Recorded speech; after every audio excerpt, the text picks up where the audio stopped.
Good morning, everybody. Welcome to this webinar on behalf of Action Sustainability, all about aligning modern slavery due diligence with investor expectations. Really delighted to have Dame Sarah Thornton and Dr. Martin Buttle with me today, which is the main reason you're all here today, to hear more about their CCLA modern slavery benchmark and their new assessment criteria as well. So I'm EJ. I'm a lead consultant on human rights, modern slavery, and sustainable procurement at Action Sustainability. So for those of you not familiar with Action Sustainability, we're a global leader in sustainable business and supply chain management. So I've been working in the field of sustainable supply chains for over 20 years, across a range of different sectors. I spend most of my time nowadays supporting businesses and public sector with their human rights due diligence, so both in their operations and their supply chains. I also lead something called the Built Environment Against Slavery Group, quite a mouthful, which was winner of the Unseen Business Partnership Awards last year. So that was all about collaboration. I'm passionate about collaboration. I've been collaborating through Action Sustainability and Supply Chain School with Dame Sarah and Martin at CCLA for I think it's about the last 3 years now.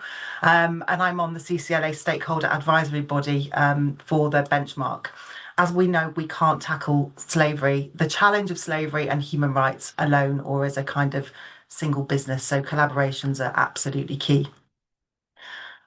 Examples of some of our clients, you can see here who we've supported with their approach to modern slavery and human rights due diligence. And you can also see the Supply Chain Sustainability School logos on there. We are the delivery partner for this school, which is now active in UK, US, Australia, and Ireland. I think we've got about 65,000 members using the school's free resources in the UK alone. And this is our Built Environment Against Slavery group. I think there's about 90 organisations now represented on that group from across the built environment. So I work closely with their procurement, supply chain and sustainability senior leaders from across those organisations to look at how we can collaborate and help address and manage, mitigate, remediate risks of slavery and labour exploitation. So, a little bit of housekeeping. We are recording this session so we can share it with you afterwards, and we'll share the slides and all the poll results we use. So, hopefully, that means you can kind of sit back and just take everything in without having to make too many notes. We're going to be using something called Mentimeter as we go through, which is a kind of way to get some insights from yourselves and interaction. You don't need to download any apps. It's really, really simple. I'll explain more about that in a moment. We've muted your microphones and we've turned off your cameras. You can ask questions. We're going to have about 10 minutes at the end of the webinar for some Q&A. So on your screen on the Zoom bar, you should see a Q&A box. If you click on that, that's where you can submit your questions for ourselves for the Q&A session later on. If somebody has asked a question and you're thinking, oh, I really hope they answer that question, if you like it, it will kind of prioritise the question. So it makes life easier for Dame Sarah, Martin and I, because we can see the most popular questions. So if you've got a question, use the Q&A function. If you want to just share a comment or a resource or whatever it may be, please could you just use the chat function. So in terms of format, I'm going to do a very quick kind of 5 minutes or so just to get us thinking about, first of all, who's here, who's in the virtual room with us today, what kind of roles have we got? And then to get us thinking about actually what does modern slavery due diligence, what does it mean at a very high level? And to get us thinking as a reminder of some of the drivers. Of course, there's a human element that sits at the heart of all of this. There is that moral and ethical imperative, but it's about thinking about the wider drivers as well. And then it will be over to Martin and Dame Sarah, and then we'll have time for Q&A at the end. Okay, so let's get started. Could you have a go at scanning the QR code? Or if you've got two screens on the go, you can just go to menti.com and pop in the code that appears there. So I'll leave that there with you just for a second.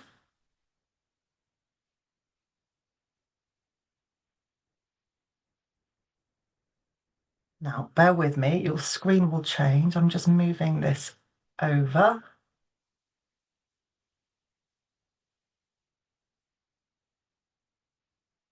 Okay. So I'm just going to hang on. I can see 20 of you are in the Menti, and we're going to keep coming back to Menti actually throughout the session, so do leave it open.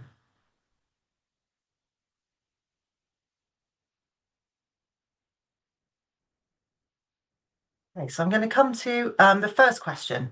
So, could you tell me what your role is within your organisation? Just trying to get a feel. And if I've written other there, sorry, if you are in that other bracket, please pop that in the chat as to what kind of organisation you're from. Sorry, what kind of role you have. Be really interested to see. As expected, yeah, procurement and supply chain, sustainability. Okay, so I'll leave this there for a moment because really interesting to see. I know we've got a really kind of diverse group of businesses here today. I think there's 46 of you online so far, 26 of you are on the Menti. So if you haven't yet managed to get into the Menti, you can see the code at the top, menti.com, and the code 24588639.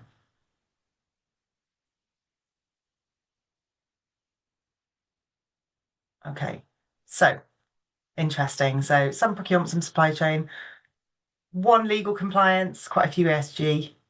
Okay, so next question for you. Very high level. What does it mean? What does due diligence when we're talking about modern slavery? What does it mean to you? How might you define it? So all of this is completely anonymous. We don't know who said what. And again, if you've not managed to get in, if you just look at the top, you just go to menti.com and then you can use that code and you should be able to access this. Okay, let's see. Let's see what's coming in. So review, doing the right thing. Absolutely. That's kind of key to everything we're here to talk about today. Supply chain transparency, assurance, understanding risk, UNGPs, that's UN guiding principles, compliance, robust checking, yes, checking compliantly, making sure we're doing the right thing, knowing who you work with. Anyone want to go at coming up with an actual definition, although we're getting there. Ensuring adverse impacts are being considered. Yeah, absolutely. Thinking about legislation, respecting human rights, asking the right questions and taking the right actions promptly, never taking anything at face value or for granted. I love that. Yeah, just because you're told something, it doesn't mean to say it's true. It's the basis in which to build, doing basis. First, understand what exists in the supply and value chain and your operations. Let's keep going. What else have we got there? Okay. And I know Dame Sarah and Martin are going to go into a lot of detail of this, because that's what the criteria of the benchmark is all about. So I'll leave that with you for now. What about this? Why does modern slavery due diligence matter? Again, clearly it's about people. It's about protecting people's human rights. That's absolutely paramount. That's the most important aspect of this. But imagine if you're talking to other people in the organisation who might not understand why this really matters. What are the other kind of drivers, so to speak? What have we got? Preventing harm. Yeah, reputation. Yeah, I think we've all seen there's been lots of organisations almost on a weekly basis, organisations appearing in the news because cases of modern slavery or labour exploitation have been found.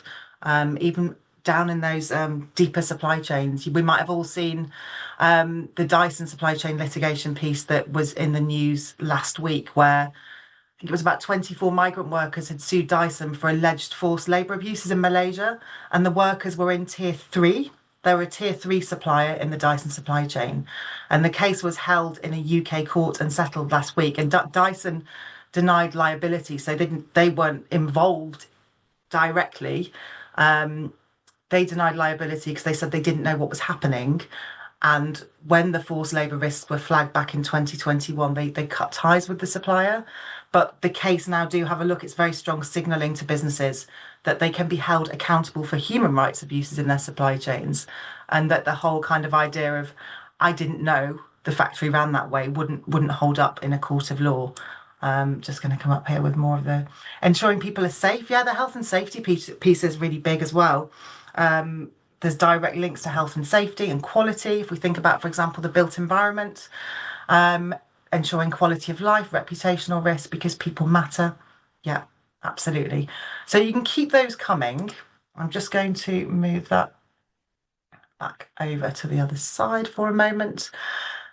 So linking back to that, I think somebody had talked about legislation as well. I don't expect you to read this now, but I've tried to provide a kind of snapshot view of some of the evolving legislative landscape. So, tried to summarise some of the key pieces of legislation that link into modern slavery globally that will impact or may already be impacting your business and your international supply chains. As I mentioned earlier, the UK, or I think somebody mentioned this on the Mentimeter. The UK was seen as leading on the modern slavery front back in 2015 when the Modern Slavery Act came into play. But there is this general consensus that we've kind of fallen behind the rest of the world. Our legislation is about disclosure, about what steps organisations have taken, so historically, to address the risks rather than that mandatory due diligence. So in the UK at the moment, dare I say, it's kind of easy to comply with the Modern Slavery Act without any meaningful action. However, anyone working in this sector, and I'm sure you'll hear more about this later, is expecting the UK to move from this kind of light touch transparency and follow a similar suit to the rest of the world. You might have seen the Independent Anti-Slavery Commissioner's Office wrote a report published recently that recommended to the government that we need mandated human rights due diligence, forced labour import-export bans, backed with real enforcement and financial penalties. So drawing your attention here to the kind of penultimate column, which is, again, it's about fines, penalties or enforcement mechanisms. You can see lots of ticks there, and the expectation is that the UK will have that tick there soon. Okay.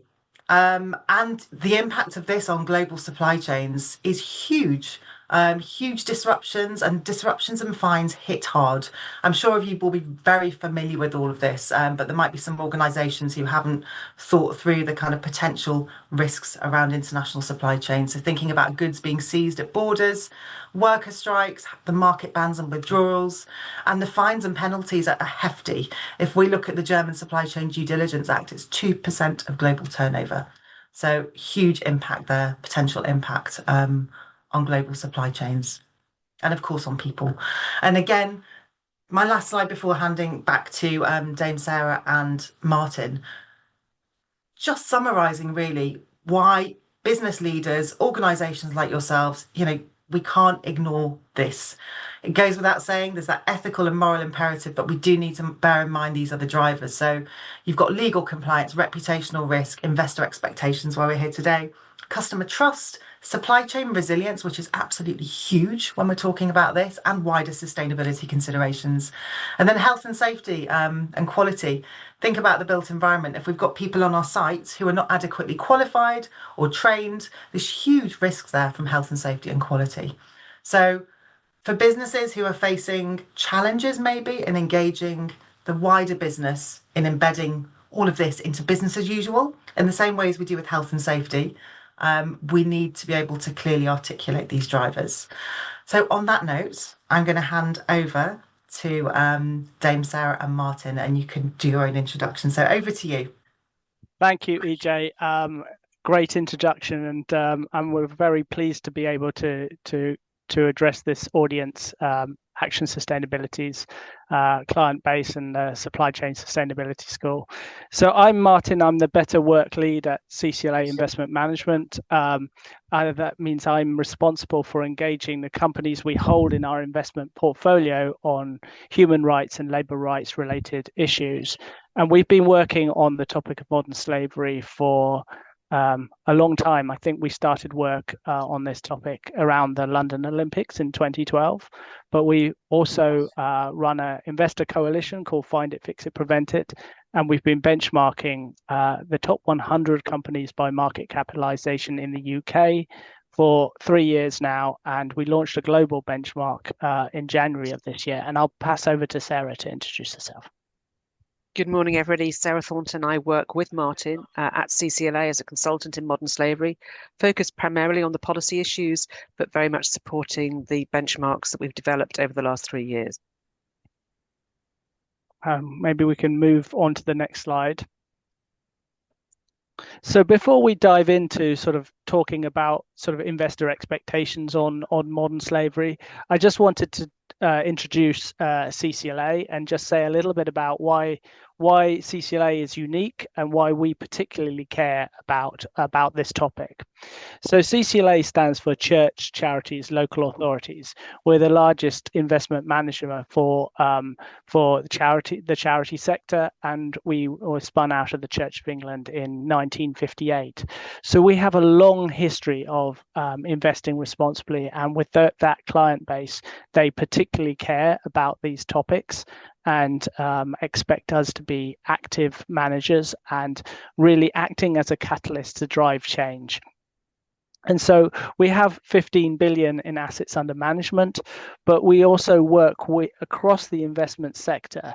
And with our collective work, with our work through coalitions that we've built, we actually have access to 22 trillion in assets under management. So that is a very large part of the investment sector influence, and it's a real driver for change. And as we said earlier, we run the Find It, Fix It, Prevent It coalition on tackling modern slavery, and we have about 60 investors in that group with 13 trillion in assets under management. So we are a responsible investor, and we really care about these issues. But we will be talking throughout the presentation today about why all investors care about these topics. It's not just the sort of responsible investors who now care about these topics. Can we have the next slide, please?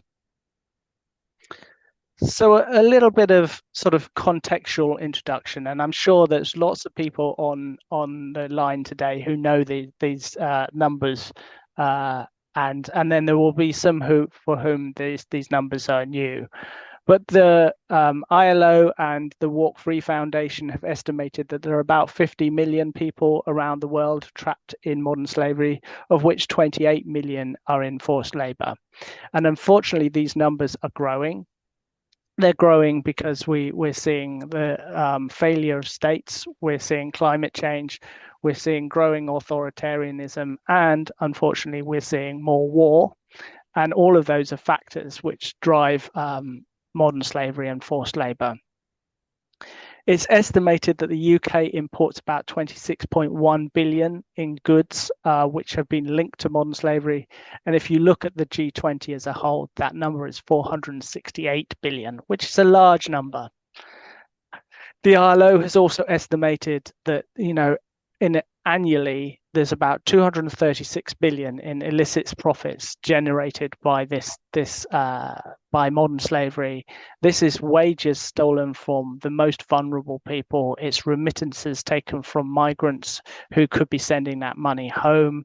It's also lost tax revenue for countries around the world. So it is an issue that needs to be tackled, and needs to be tackled in a systemic way. But the good news is that actually it is an issue that could be addressed. It is one of the SDGs, 8.7, to tackle and eliminate modern slavery. And the ILO estimates that a one-off investment of 212 billion could actually lead to unlock about 611 billion in demand-driven growth as people who have been excluded from the formal economy are brought into the formal economy. So there is a strong investment case for tackling modern slavery above and beyond the case for the moral case of just doing the right thing. Next slide, please.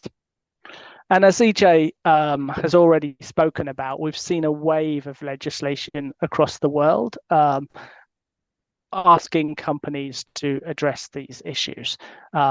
The UK was the leader with the 2015 Modern Slavery Act, but that has been superseded now. We see in Commonwealth countries, Australia, Canada, New Zealand, them following the Modern Slavery Act and improving on it. In Europe, as EJ has already explained, we're seeing mandatory human rights due diligence legislation, which requires companies to do their due diligence and report on it transparently. And in the US, they've used these forced labor bans with the Tariff Act and the Uyghur Forced Labor Prevention Act, which actually blocks goods coming into that market that have been associated or linked to forced labour, and that is something that can create real material risks for business. If your goods are blocked from entering a market, it can really detrimentally impact the business. And we, as a investor, we had a US utilities company in 2022-23 that had their solar panel investments blocked at the border, and that required them to completely re-engineer their supply chain. So we've seen this in our own investment portfolio.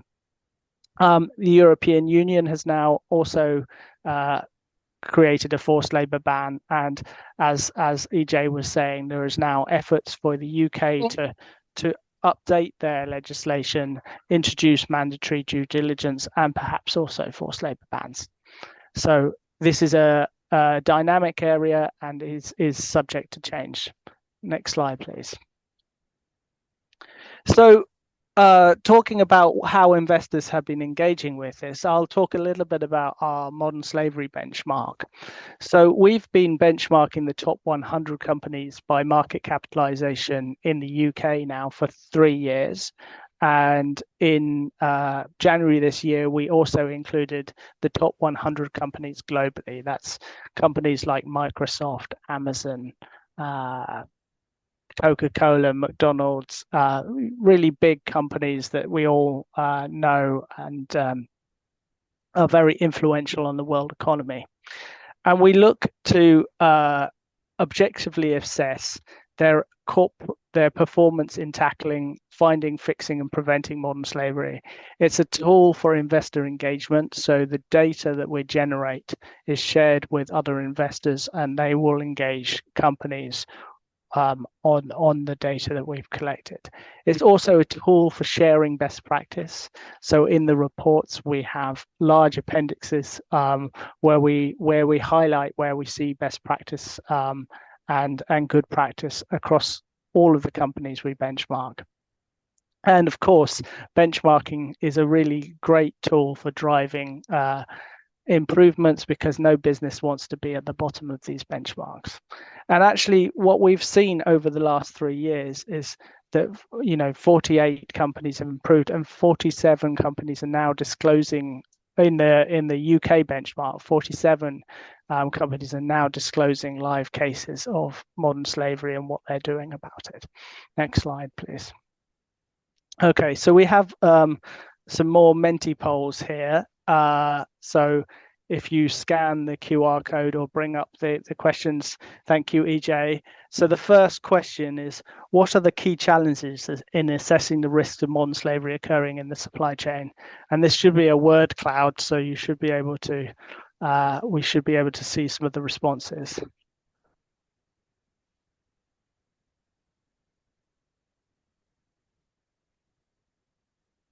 Sorry, Martin, I've realised this one it's set up as an open-ended one, so the responses just should come in, sorry, not as a word cloud. Okay. Hold on, that's not. Oh, is the I haven't pressed the right button. Yeah, okay. now we're live, we're back again. Great. I hope it's not too complex. Okay, I think there might be some people having trouble. Let's see if this actually works. Okay, yeah. Transparency, hidden risks. So yes, obviously modern slavery is a hidden, it's not something that's easily found. Visibility, I think that's probably visibility down the supply chain. Obviously this is down in multiple tiers of the supply chain, and that it creates a lot of complexity.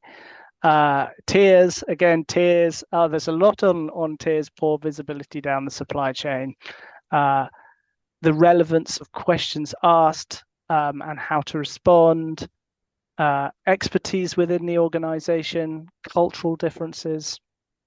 Yeah, all of these are, challenges that we face when tackling these issues.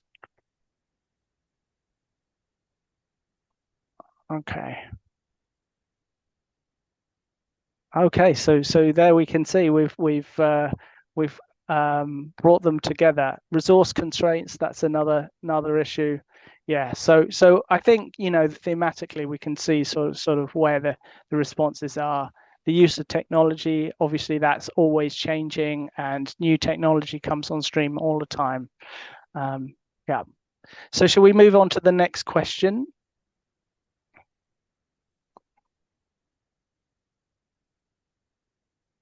Okay. I think we'll maybe hang on. I think there's about 37 people on it for a moment, so maybe wait till Okay, more joined and then ready. Yeah.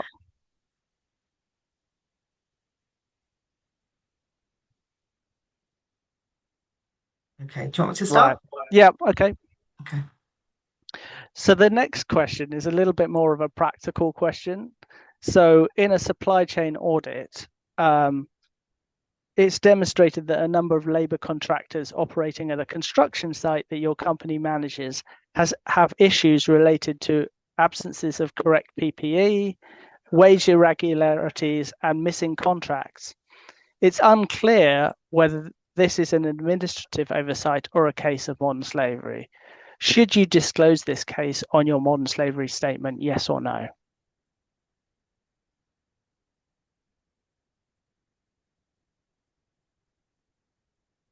Okay, well, maybe this one is a fairly easy one, and you know everybody is clear on this. I think yes. I mean, I think obviously modern slavery sits on a spectrum of exploitation, and you know we never know quite when something will meet the threshold of modern slavery, and we know from talking to companies in the past that there has been some reluctance to disclose cases or disclose abuse or issues in their supply chain that haven't met the threshold.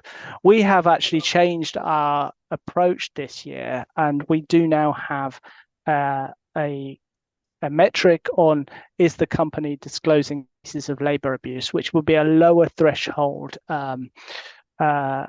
criteria, but it will also allow companies that actually find it very hard to identify actual cases of modern slavery still to get credit for that work that they're doing to address labor abuse. So next question, please. And so the third one. Martin, because of the time, maybe if you want to ask the question and explain it, and then I'll start the quiz, otherwise people might run out of time. Yeah, of course. So basically, you found an issue, investigations and remediations are ongoing. Should you disclose the steps the business has taken to mitigate or remedy the situation? Yes or no?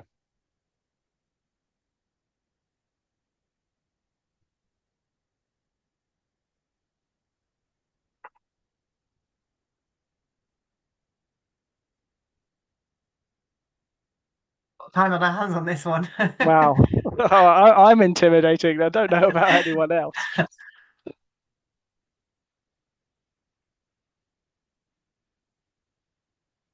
Okay. Yeah, so most people agree, and I think that that's the right answer. I mean, I think there are concerns sometimes about tipping off criminals, or you may put the victims of modern slavery in jeopardy by disclosing these cases. But I think there are ways to anonymize the data, and from an investor point of view, we want to see that companies are actually addressing these issues and providing remedy. And I think that, as we will go into, is an area where we see there needs to be more work done. Next slide, please. I think this is over to you, Sarah. Thank you. And here we are at the new framework, which has been quite changed since the last one, which is one of the reasons why we're sharing this with you. So basically, like the last framework, it's in 5 sections. Some very basic Modern Slavery Act compliance in the first section, and are you posting your statement to the registry? The second section, which has changed, it's now about some contextual modern slavery disclosures, particularly about company structure, supply chains, the sort of business you're in, because they are the context in which you're disclosing, which is really important for investors. And then the find it, fix it, prevent it sections. You'll notice that the find it section, 52% of the marks. And this is why the whole issue about due diligence processes, about what you're doing to find, to assess, and to address risk is really important. And this is where we would cover issues such as disclosure, which we've already mentioned. So more than half the marks on the framework are now on Find It. The fourth section, Fix It, is very much about the remedy of cases, so the disclosure of cases with sensitivity, as Martin has just said. What are you doing to put them right? And then lastly, Prevent It. A lot of testing of not only your own organization, but value chains upstream and downstream, but also thinking about recruitment practices, procurement practices. So that's the kind of the shape of the new benchmark. Handing back to Martin. So some of you, I'm sure, are working for companies that have been subject to these benchmarks, and actually this year we're also including in scope all of the companies in our investment portfolio. So there are companies that may not feature in either of the two benchmarks, but will be part of the process going forward. So how does this work in the annual cycle? So the first thing, we will notify companies in January whether they're in scope. So you may well have had an email from us, or your investor relations team may well have had an email from us saying that we are including your company in the scope of this assessment cycle. The assessment cycle starts in July, so we will look at all of the information in the public domain as of the 16th of July this year, and we will do our assessment work over the summer. We will contact the companies in scope in September with our preliminary findings, and we will give you 3 weeks to give us any feedback on what we found, to dispute some of the points or show us extra disclosures in the public domain which we hadn't considered. And then we will publish the benchmark in December. And this year, we're actually going to publish the global and the UK benchmark in one report. The data will still be disaggregated, but you'll be able to read across the scores in one report. And then the engagement starts with the coalition following that. So it's an annual cycle, and we are currently engaging with companies off the 2025 cycle at the moment. So next slide, please. So it's not just the modern slavery statement we look at. I think we calculated that we actually looked at 1,000 documents for the UK benchmark last year. But we will look at different documents for the different sections of the benchmark. So for compliance with the Modern Slavery Act, we will only look at the modern slavery statement. For all the other areas of the benchmark, we will look at other disclosures. We recognize that a lot of companies are international companies. They have operations around the world. They may be subject to other human rights reporting requirements in different jurisdictions. We will look at those disclosures, particularly for the contextual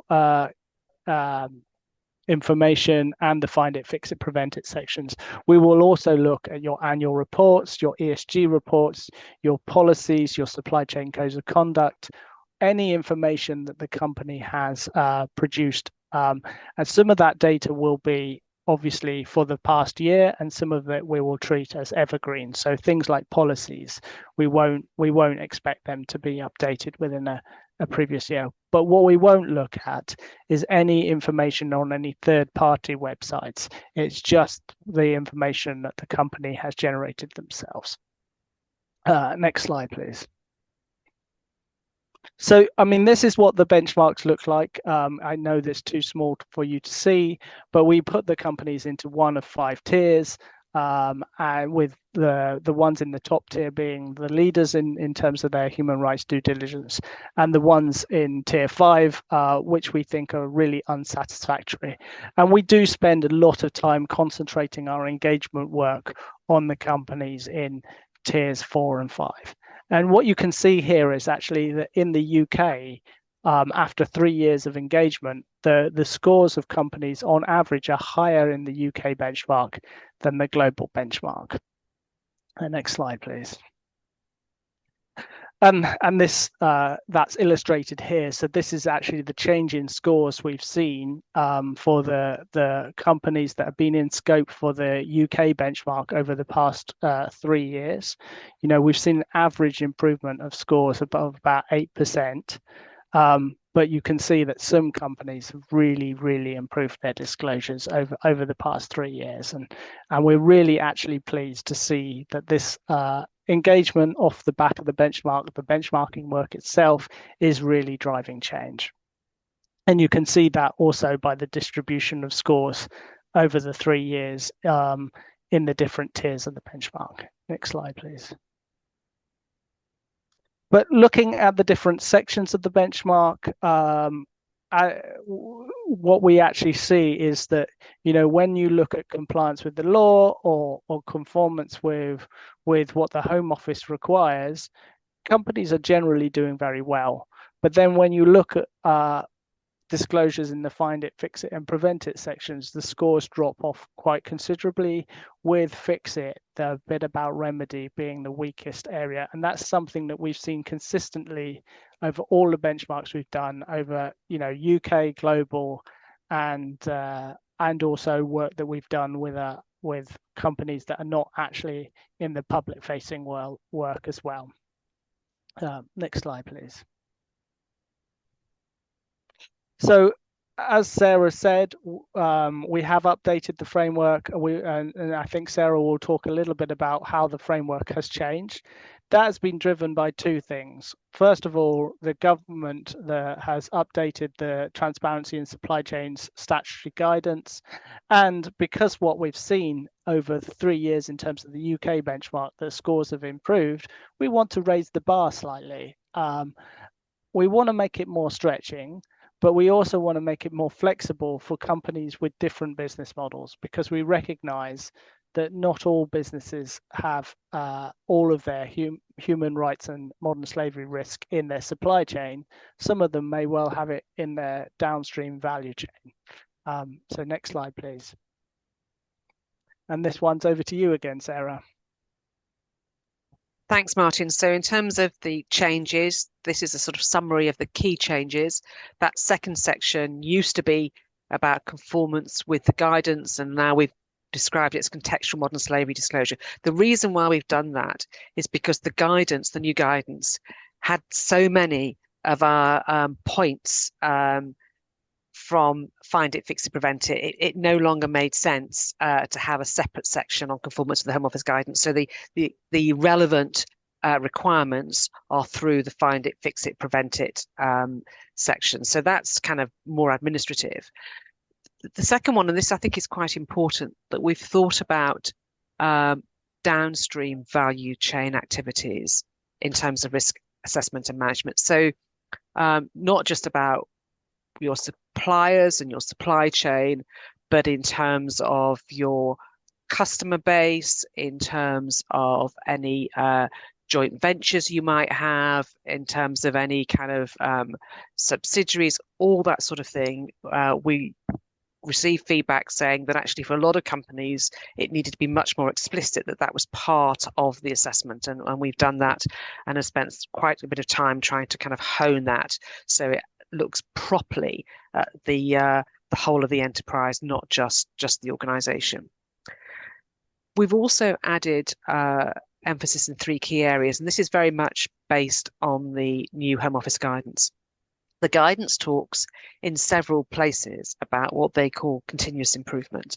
And I think what we're really meaning there is that there's some sense of growth and development and improvement year on year.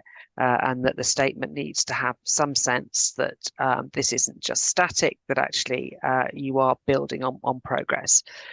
The second area, which is now in the guidance, and we've reflected that quite explicitly, is responsible engagement with people with lived experience. I think it's really important that this is in, but it has led to quite a discussion about that engagement needs to be responsible and to think carefully about how you might do that. And it might be that you want to work with a civil society organization or a charity in order to do that, or take advice. And I'd also say it's not just lived experience. It's also worth thinking about more broadly about workers, about trade unions and different representative groups. So that's a focus in the new guidance. And then also about responsible purchasing practice, because it's all very well saying the right things in CSR statements, but actually if the practice, when you're actually purchasing from suppliers, doesn't reflect the fine statements, then there's a real issue. So we like to look at in practice, what are you doing and what are you saying about what you're doing? And the last point, and Martin's question probably alluded to this, a lot of companies are saying, come on, it's really hard for us to find a case of modern slavery. And we are partially sympathetic to that.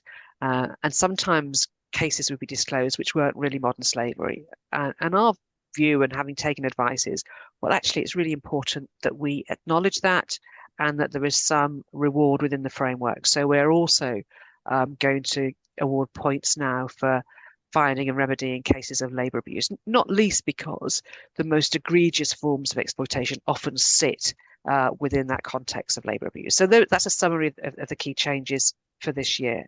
Handing back to Martin. Thank you, Sarah. So we did publish in February a new assessment criteria document, which sets out, all of a lot about the questions, the corresponding standards, like whether we're referencing other international standards or the UK law or the Home Office guidance, a rationale for each question, guidance on the scoring, and some explanatory notes for each of the points in the framework. And we've done that so that we try to make it as easy as possible for companies to know what we're looking for and to know how they can score those points. We have a lot of conversations and a lot of engagement with different businesses on this, so I think it's just been really helpful to clarify this. And I would really point, if you're responsible within your company for producing a modern slavery statement, I would really strongly recommend that you have a look at this assessment criteria. And EJ, you asked me, I'm conscious of time, but you did ask me to maybe demonstrate some of these questions.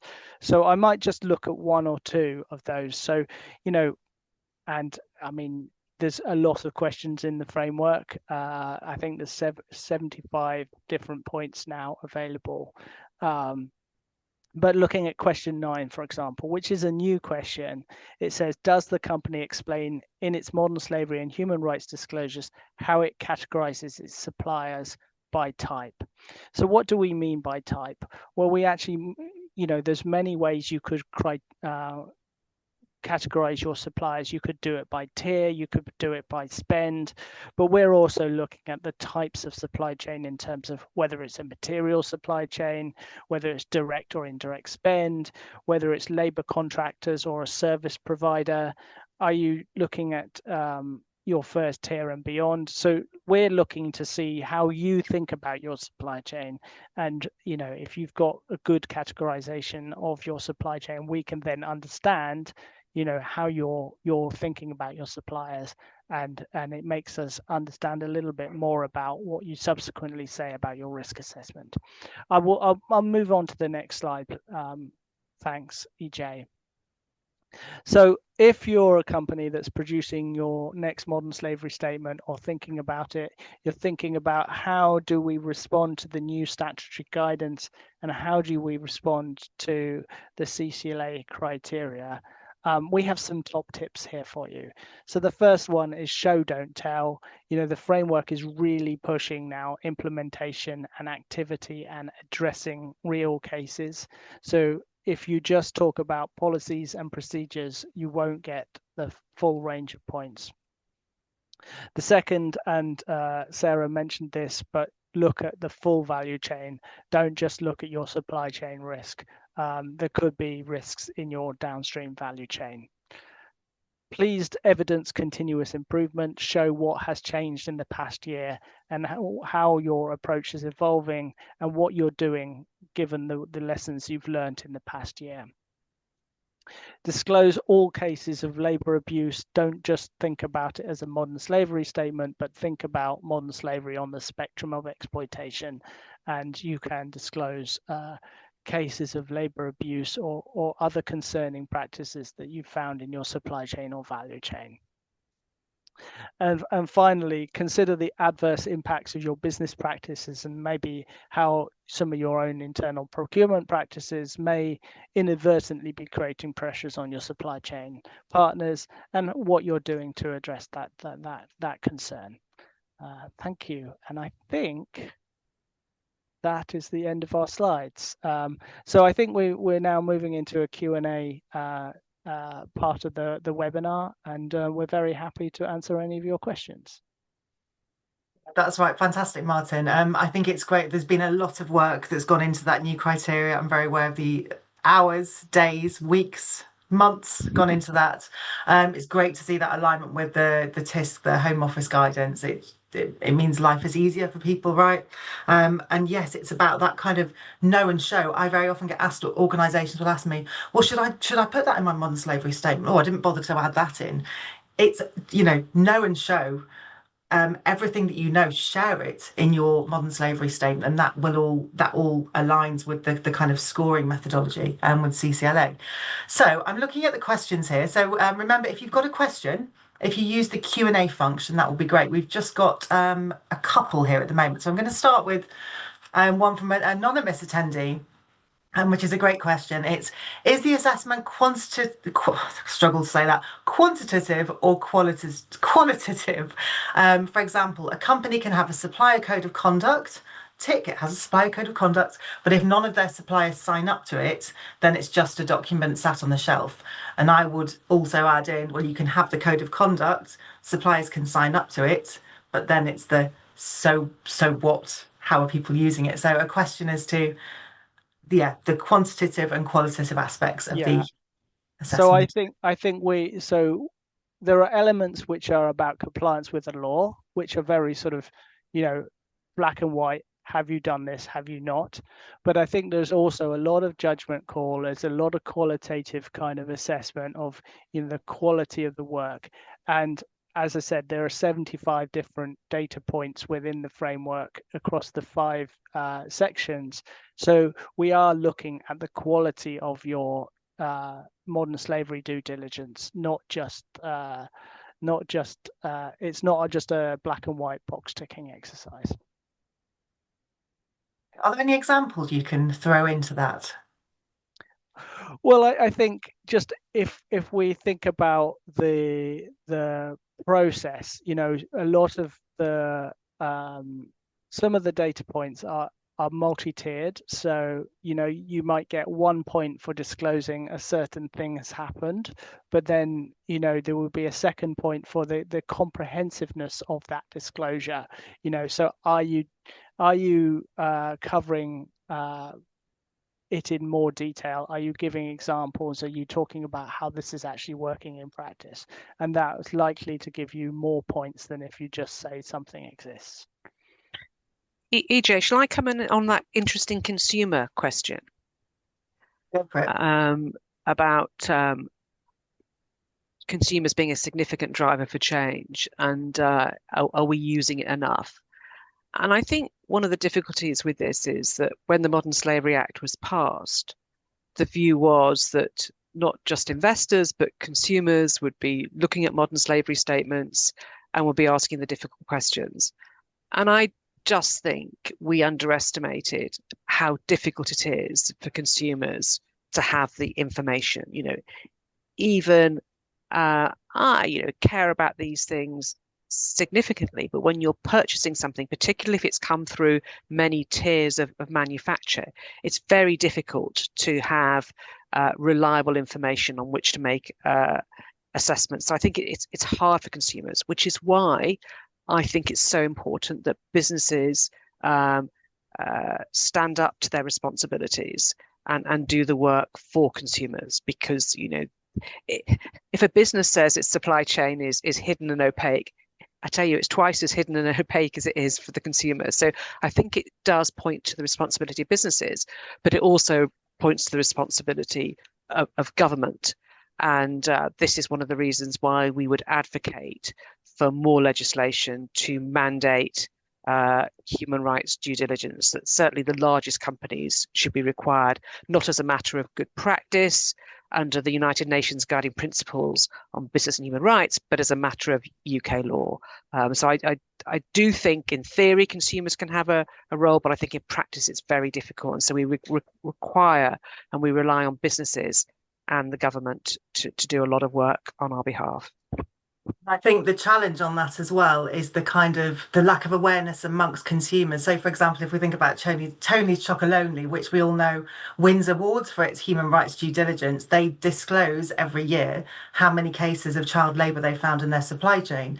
But for the average consumer who doesn't understand how ingrained labour rights, modern slavery issues are in those international supply chains, they can see that and think, gosh, I'm not going to buy any chocolate from them because they've got child labour in their supply chain. And I guess we have the same happening with businesses as well, from what I see very often with clients who don't understand how prevalent the challenge is. They might be asking the question, please, can you provide assurance of zero forced labour in your supply chain?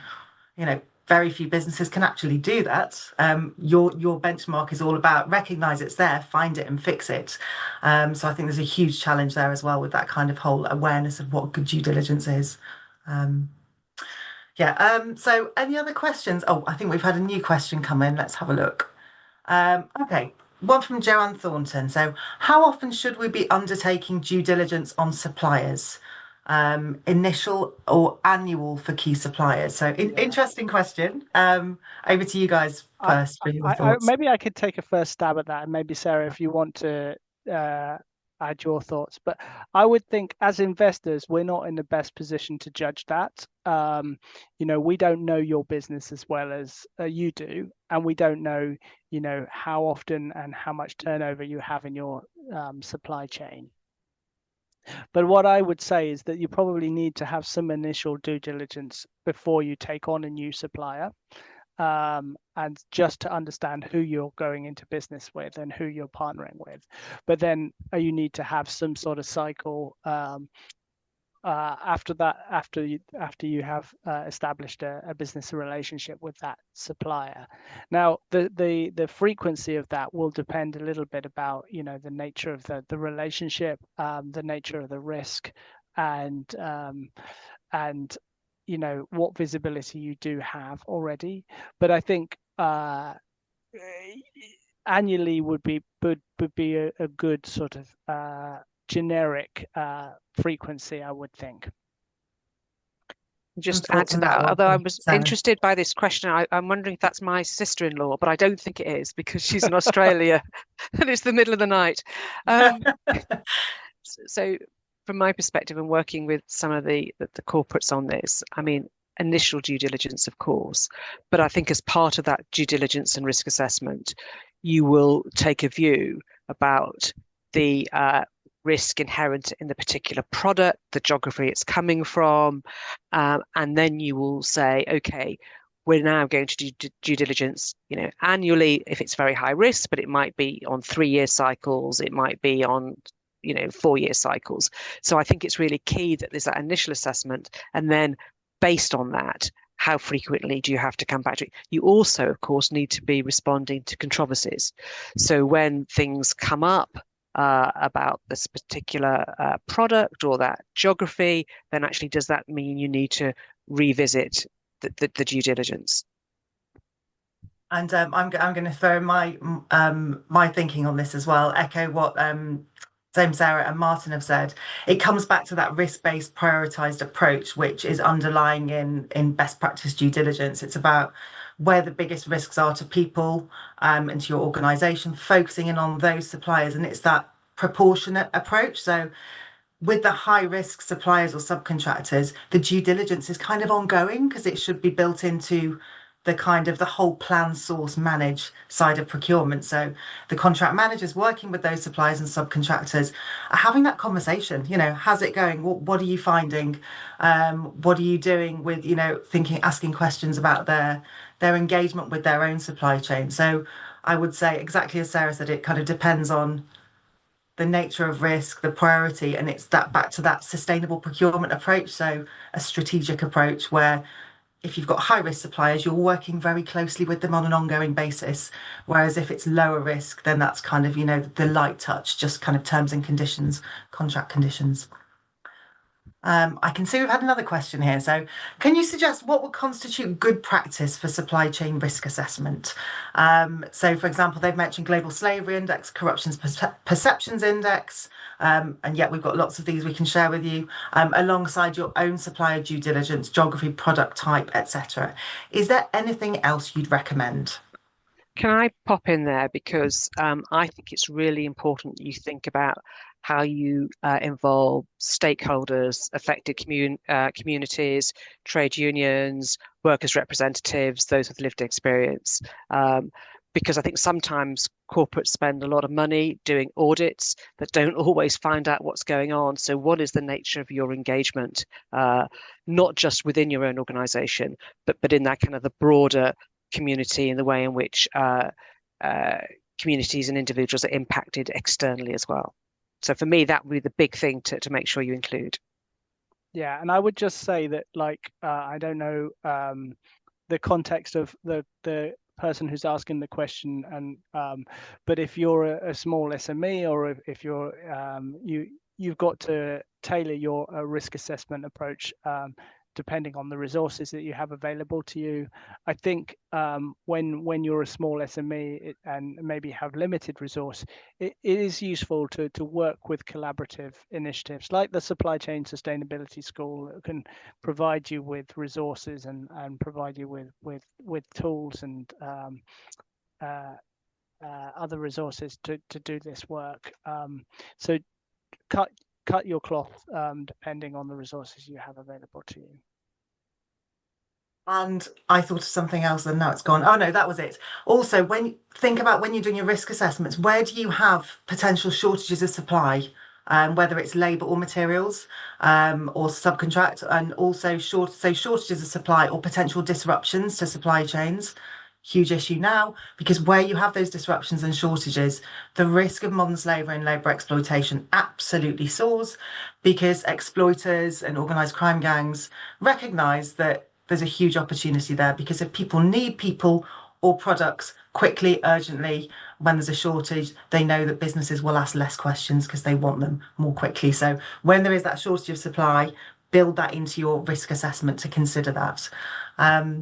I'm aware of time, so we've kind of run out of time, but I'm sure that you will have our contact details after the webinar, so you can feel free to get in touch with any additional questions. But just to kind of finish, we've got 1 minute left.